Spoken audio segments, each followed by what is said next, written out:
사랑합니다. 그리고 정말 수고 많으셨습니다.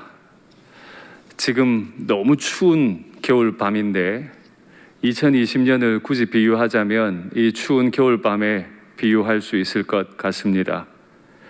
정말 얼마나 위세를 떨쳤는지 모릅니다. 그러나 하나님의 섭리 가운데 이 추운 겨울밤도 금방 지나갈 줄 믿습니다. 추운 겨울밤이 지나면 반드시 곱고 고운 새 봄날도 올 줄 믿습니다. 우리는 지난 한 해 정말 많은 고생을 해왔습니다. 그러면서 또한 우리 마음속에 천국이 어떤 곳인지, 정말 고생이 없고 질병이 없고 아픔이 없는 곳은 어떤 곳인지, 그곳은 언제 오는 것인지 많이 기도하고 생각한 줄로 압니다. 성경 전체에도 그런 고민이 많았는지 성경도 끊임없이 봄날을 기다리는 이야기로 기록되어 있습니다. 하나님의 대리자로 창조되었던 아담과 하와가 하나님 앞에 범죄하면서 모든 피조물은 탄식했다고 기록합니다. 탄식이 없는 그 나라를 기다린 거죠. 이스라엘 백성들이 하나님 앞에 불순종하면서 바벨론의 포로로 끌려간 이야기도 성경의 아주 핵심적인 내용입니다. 고토로 돌아오기를 간절히 기다렸던 이스라엘 백성들의 간절한 바람도 성경 곳곳에 기록되어 있습니다. 그리고 신약 성경으로 넘어와서도 메시아를 기다리고 있는 이스라엘 백성들의 이야기가 많이 있는데, 오늘 우리가 읽은 본문이 속해 있는 신약 성경 가장 첫 번째 성경인 마태복음도 그 내용을 기록하죠. 마태복음 1장을 시작하면서부터 우리가 기다리던 그 왕이 오셨다, 이제 한겨울 밤을 좋은 봄날로 바꾸실 왕이 오셨다고 강력하게 선포를 합니다. 그리고 마태복음 3장과 4장에 연이어서 세례 요한이 회개하라, 천국이 가까이 왔느니라 선포하니까 예수님께서 또 주거니 받거니 하시듯 회개하라, 천국이 가까이 왔느니라, 천국이 이 땅에 왔음을 선언하셨어요. 아무도 천국이 온 줄 몰랐습니다. 여전히 로마의 군합발 아래 짓밟히고 있습니다. 여전히 식민지예요. 그럼에도 불구하고 예수님께서는 천국이 왔으니 회개하라고, 세례 요한도 천국이 왔으니 회개하라고 선언합니다. 천국은 우리가 기대하는 것처럼 오지 않습니다. 전혀 모르는 방식으로 우리가 기대하지도 못했던 순간에, 또 어떤 면에서 우리가 깨닫지도 못하는 순간에도 천국은 이미 와 있습니다. 그러면 천국이 오면 어떻게 될까요? 마태복음 4장 말씀으로 확인하시겠습니다. 그의 소문이 온 수리아에 퍼진지라 사람들이 모든 앓는 자 곧 각종 병에 걸려서 고통당하는 자, 귀신 들린 자, 간질하는 자, 중풍병자들을 데려오니 그들을 고치시더라. 갈릴리와 데가볼리와 예루살렘과 유대와 요단강 건너편에서 수많은 무리가 따르니라. 아멘. 마태복음 4장 24절 25절은 마태복음 마지막 끝 두 절입니다.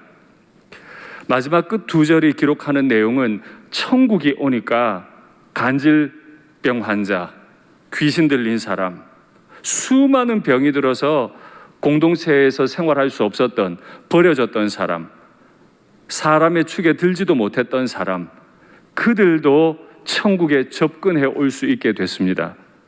그 표현을 수많은 무리가 따랐다고 표현했습니다.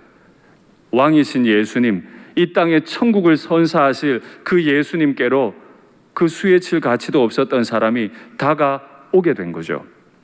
그리고 이어지는 5장부터 여러분 잘 아시는 산상수훈 내용이 기록되어 있죠. 예수님께서 산에 오르시니 수많은 무리들, 방금 전에 말씀드렸던 그 병에 들었던 사람, 귀신 들렸던 사람, 전혀 환영받지 못했던 그들이 예수님을 따라 산에 올라왔는데 예수님께서 그들을 보시고 말씀을 가르치시죠. 그게 팔복으로부터 시작되는 산상수훈입니다. 심령이 가난한 자는 복이 있나니, 착해서 심령이 가난한 게 아닙니다. 병들고 어려워서, 간질병 걸려서, 귀신 들렸기 때문에 가진 것도 없고 욕심도 있을 수 없는, 처절하게 다 빼앗겨버린 그래서 심령이 가난하고, 그래서 울 일밖에 없고, 끌면 끄는 대로 끌려다녀야 하는 그 사람들, 너희들에게도 복이 있다. 그 사람들에게도 복이 있는 나라가 하나님의 나라인 줄 믿습니다. 우리는 천국이라고 하면 보통 의로운 사람들, 교회식으로 말하자면 헌신 많이 하고 기도 많이 하고 공적 예배 다 나오고 큰 죄를 짓지 않은 사람들, 그들이 간다고 자꾸 생각해요. 그러나 그렇지 않아요. 처음 주님 오셨을 때 공동체에 속할 수도 없었던, 버려졌던 그들에게도 복이 주어지는 나라, 그것이 천국이었습니다. 그 천국을 주시기 위해 우리 주님께서 이 땅에 오신 줄 믿습니다. 그런데 문제는 그런 주님이 이 땅에 오셨는데 그 땅의 백성들이 그 나라 왕을 어떻게 대해야 할 줄 모르는 거예요. 그 나라의 왕을 어떻게 불러야 할 줄도 몰라요. 왜냐하면 그 왕을 경험한 적이 없거든요. 여태까지 자기들 위에 있었던 왕은 자기들을 버렸던, 내쳤던 왕이에요. 늘 자기들 마음에 들지 않으면 사람들을 정복하고 죽였던 왕이죠. 그렇기 때문에 새 왕이 와도, 새 나라가 와도 그 왕을 어떻게 불러야 하는지 몰랐어요. 그래서 제자들이 예수님께 와서 부탁하죠. 기도를 가르쳐 주십시오. 우리가 왕을 어떻게 알현해야 하는지 우리에게 그 방법을 가르쳐 주십시오. 그러자 우리 주님께서 마태복음 6장에서 말씀하시죠. 하늘에 계신 우리 아버지여. 한 번도 하늘에 계신 하나님을 아버지라고 불러본 적이 없습니다.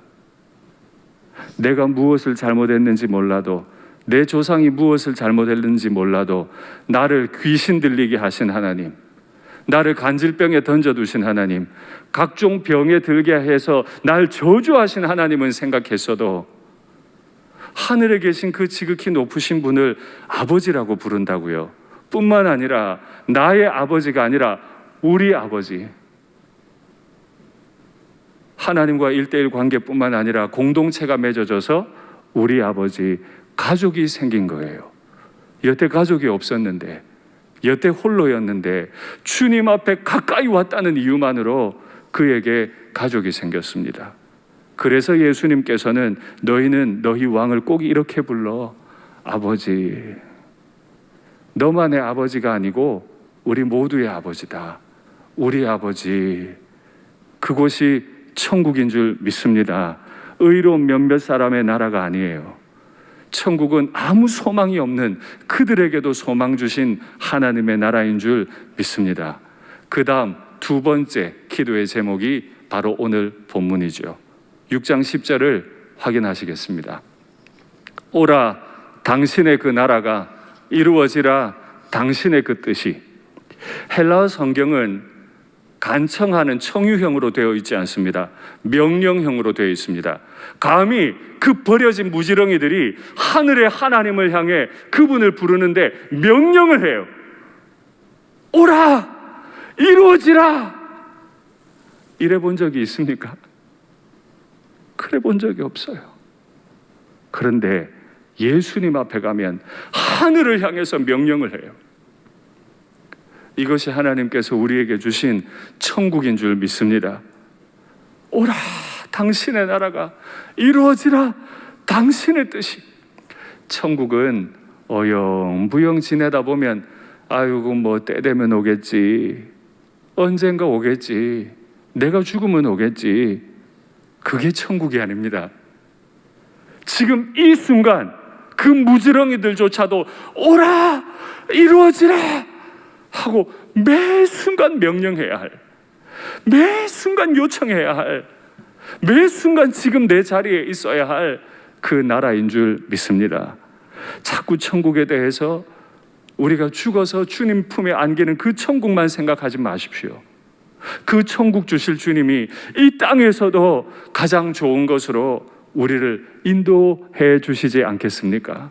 우리가 그렇게 명령하고 또 명령하고 명령하면 우리 주님께서 우리 각 사람 살아가는 그 나라, 그곳에 하나님의 나라를 임하게 하실 줄 믿습니다. 아무리 힘들고 어려워도 2020년에도 감사가 넘칠 수 있었듯 2021년에도 우리 교회를 통해 이 지역에 또 우리 성도님들 각자를 통해 일터와 가정에 천국이 선포되고 나타나게 될 줄 믿습니다. 그러면 천국이라고 하는 말의 의미는 뭘까요? 마태복음에서는 천국 번역하면 하늘나라라고 되어 있고, 마가복음은 하나님의 나라라고 되어 있습니다.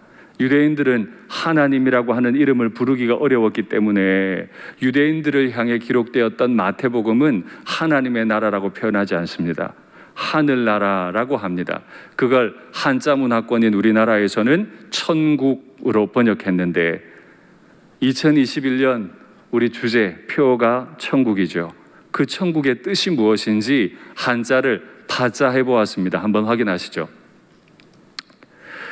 하늘 천자 노란색으로 되어 있죠. 노란색을 분리하면 한일자의 큰 대자입니다.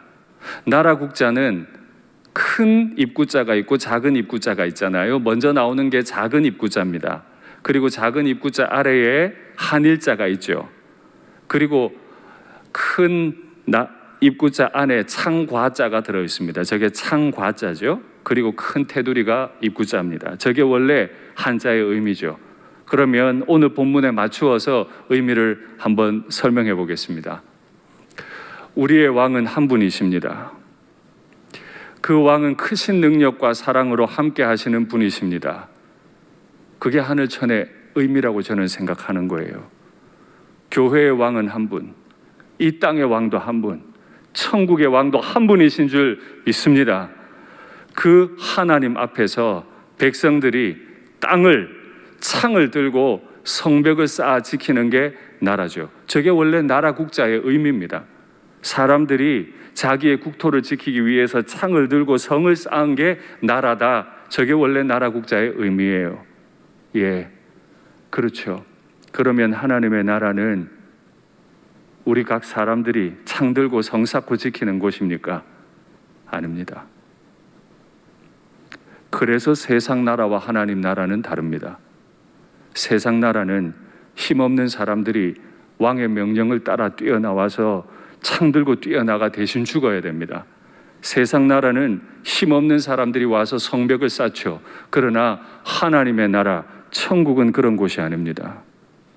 유일하고 크신 나의 주님, 그 주님께서 이 버려진 인생들이 살아가는 이 땅, 너무너무 황폐해진 이 땅을 위해 대신 창을 드시고 대신 성벽이 되어주셔서 우리를 이끄시는 나라, 그 나라가 천국이에요.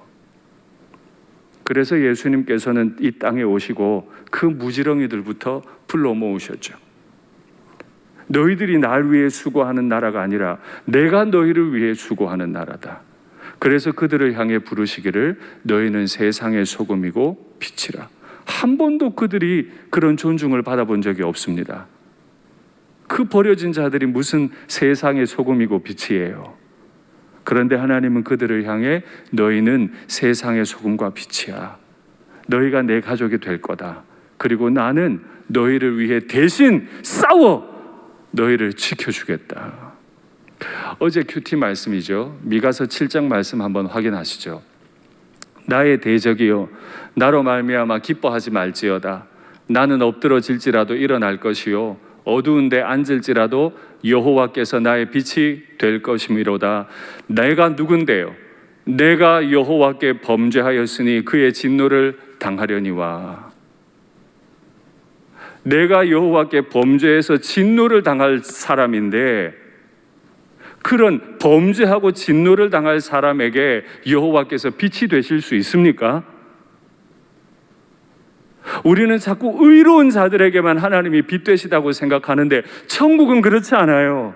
세상 나라는 그래도 천국은 그렇지 않아요. 천국은 내가 범죄했고 내가 진노를 당해도 여호와께서는 그런 나의 빛이 되시죠. 마침내 주께서 나를 위하여 논쟁하시고 심판하시며 우리 주님께서 그 죄인인 나를 위해 대신 논쟁하시고 심판하시고 대신 변호사가 되어주시고 대신 재판장이 되어주셔서 나를 인도하사 광명에 이르게 하시리니 세상 나라는 죄인들을 십자가에 못 박아버리지만 우리 하나님의 나라는 죄인을 살리기 위해 당신을 십자가에 못 박는 심판을 하셨죠. 그리고 죄인 윤상덕이는 죄가 없다. 그렇게 세워진 나라가 하나님 나라예요. 주께서 나를 인도하사 광명에 이르게 하시리니, 친히 인도하사 저 천국에도 이르게 하시리니 내가 그의 공의를 보리로다. 할렐루야. 우리는 이 사랑을 받습니다. 천국 백성들은요, 남들을 함부로 심판하고 정죄하지 않아요. 두려워해요. 하나님이 날 어떻게 용서하시고 변호인이 되어주시고, 나를 위해, 내 땅을 위해 어떻게 창을 들어주시고 어떻게 성벽을 쌓아주셨는지 알기 때문에 함부로 남들을 공격할 수 없어요. 내가 받은 은혜가 너무 크거든요. 마태복음 9장 말씀 확인하시죠. 너희는 가서 내가 긍휼을 원하고 제사를 원하지 아니하노라 하신 뜻이 무엇인지 배우라. 나는 의인을 부르러 온 것이 아니요 제사 잘 지내는 의인을 부르러 온 것이 아니고 긍휼이 필요한 죄인을 부르러 왔다. 하나님의 나라의 입각점은 완전히 다릅니다. 세금을 많이 낼 국민인가 아닌가, 나를 위해 대신 싸워줄 수 있는 국민인가 아닌가, 그를 시민이라고 불렀던 로마 황제와 달리 하나님 나라의 왕 하나님은 죄인을 불쌍히 여기시기 위해 세워주신 나라인 줄 믿습니다. 우리는 지금 그 나라에 속해 있습니다. 그 나라에 속해 있다면 이제 우리는 뭘 해야 할까요? 언젠가 제가 한번 소개해드렸던 유명한 소설가이자 또 최근 들어서 또 소설가들을 심사하는 심사위원장이 되셨던데 이승우 씨라고 하는 분이 글을 하나 기고를 하셨는데요. 먼저 그 배경을 설명을 드릴게요. 오디세이아라고 하는 글을 한번 읽어보셨을 줄 압니다. 소포클레스라고 하는 아주 위대한 그리스의 비극 시인이 쓴 희곡이잖아요. 그 내용은 이렇습니다. 오이디푸스라고 하는 그리스의 위대한 장군이 트로이 전쟁에 참여했잖아요. 그곳에서 전투한 다음에 고향으로 돌아오는데 돌아오는 시간이 10년이나 걸려요. 바다에서 재앙을 만나고 도전하는 무리들이 너무 많아서 집으로 돌아오는데 10년이 걸려요. 근데 안타깝게도 그 오이디푸스에게는 너무너무 아름다운 아내 페넬로페가 있었거든요. 남편이 전투에 나갔는데 한참을 돌아오지 않으니까 그 아름다운 여인을 자신의 아내로 삼겠다고 각처에서 남자들이 몰려와서 구애를 해요. 당신 남편 죽은 것 같아. 나랑 결혼해줘. 당신 남편 죽은 것 같아. 나랑 결혼해줘. 오디세이아에 보면 몇 명의 남자가 와서 구애를 했을까요? 100명입니다. 얼마나 예뻤으면 그 페넬로페에게 100명이 와서 구혼을 하는데, 그 장면을 읽었던 이승우 소설가가 뭔가 이상한 게 하나 있다는 거예요. 그것에 관해 쓴 글입니다. 한번 확인하시죠. 일반적으로 구혼자는 구혼하는 대상에게 온통 집중해 있기 때문에 자기는 거의 제로가 된다. 저 말 이해하실 수 있죠? 구혼자는 그 대상에게만 집중해 있기 때문에 자기는 완전히 없어져요. 물처럼 다 녹아버려요. 그 사람만 보여요. 구원하는 주체는 주체로서의 지위를 전혀 갖지 못한다. 나는 주체지만은 지위가 전혀 없어요. 누가 빼앗아서가 아니라 스스로 내려놔요. 내려놓는 이 지위는 상대방에게 양도돼요. 그러나 페넬로페의 구원자들은 자기 지위를 내려놓지 않는다. 그들은 구원의 대상이 아니라 구원하는 자신에게 온통 집중해 있다. 여러분, 결혼을 하기 위해서 주로 남자들이 그런 역할을 하잖아요. 아름다운 여인을 내 아내로 맡기 위해서 어떻게 하나요? 나 집도 많아. 나 건강해. 너 나 놓치면 죽을걸? 너에게 손해일 거야. 이런 남자가 있습니까? 그거 잘못된 거예요. 내가 아무리 많이 가졌더라도 내가 사랑하는 여인 앞에 서면 내가 가진 건 다 없는 것이 되고 말아요. 그런데 페넬로페에게 구애했던 100명의 공통점은 뭐냐 하면 페넬로페에게를 강압을 해요. 너 나한테 시집 와야 돼. 그리고 페넬로페의 재산을 다 써서 계속 잔치를 벌이면서 재산을 탕진해 버려요. 그래서 소설가가 질문하죠. 이게 정상인가? 사랑인가? 정말 하나님을 사모하는 사람들은 내가 지워집니다. 하나님을 사모하는 남편에게 같이 있는 그 아내는 정말 높여지고, 하나님을 사랑하는 남편 자신은 아무것도 아니게 돼요. 남편을 너무너무 사랑하는 아내는 그 남편 때문에 자기는 아무것도 아닌 게 돼요. 왜냐하면 주체로서의 나의 지위를 다 넘겼거든요. 남편 당신 뜻대로 하십시오. 아내 당신 뜻대로 하십시오. 주님을 사랑하십니까?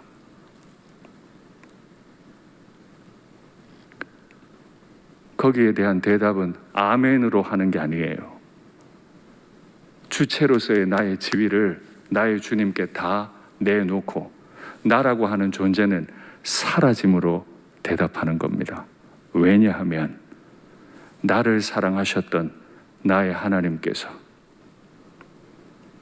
창조주의 지위를 내려놓고 이 땅에 오심으로 이룬 나라가 하나님 나라, 하늘나라, 천국이기 때문에 그렇습니다. 2021년 한 해 무엇을 연습하시겠습니까? 내 지위를 내려놓는 연습을 하십시오. 남편으로서의 나의 지위, 아내로서의 나의 지위, 교회에서 담임 목사로서의 지위, 이런 것들을 겸손하게 내려놓고 오직 하나님만 높이고 지체들만 높이고 배우자만 높이고 부모님과 자녀를 높이는, 그래서 우리가 살아가는 모든 땅이 하나님의 천국이 되기를 간절히 축복합니다. 말씀을 맺겠습니다. 천국을 이루려면 의인을 부르지 마십시오. 죄인을 부르십시오. 천국을 이루려면 의인에게 가까이 가려 하지 마십시오. 죄인에게 가까이 가십시오. 왜냐하면 내가 바로 가장 지극한 죄인이기 때문입니다. 그걸 깊이 깨닫는 2021년이 되시기를 축복합니다.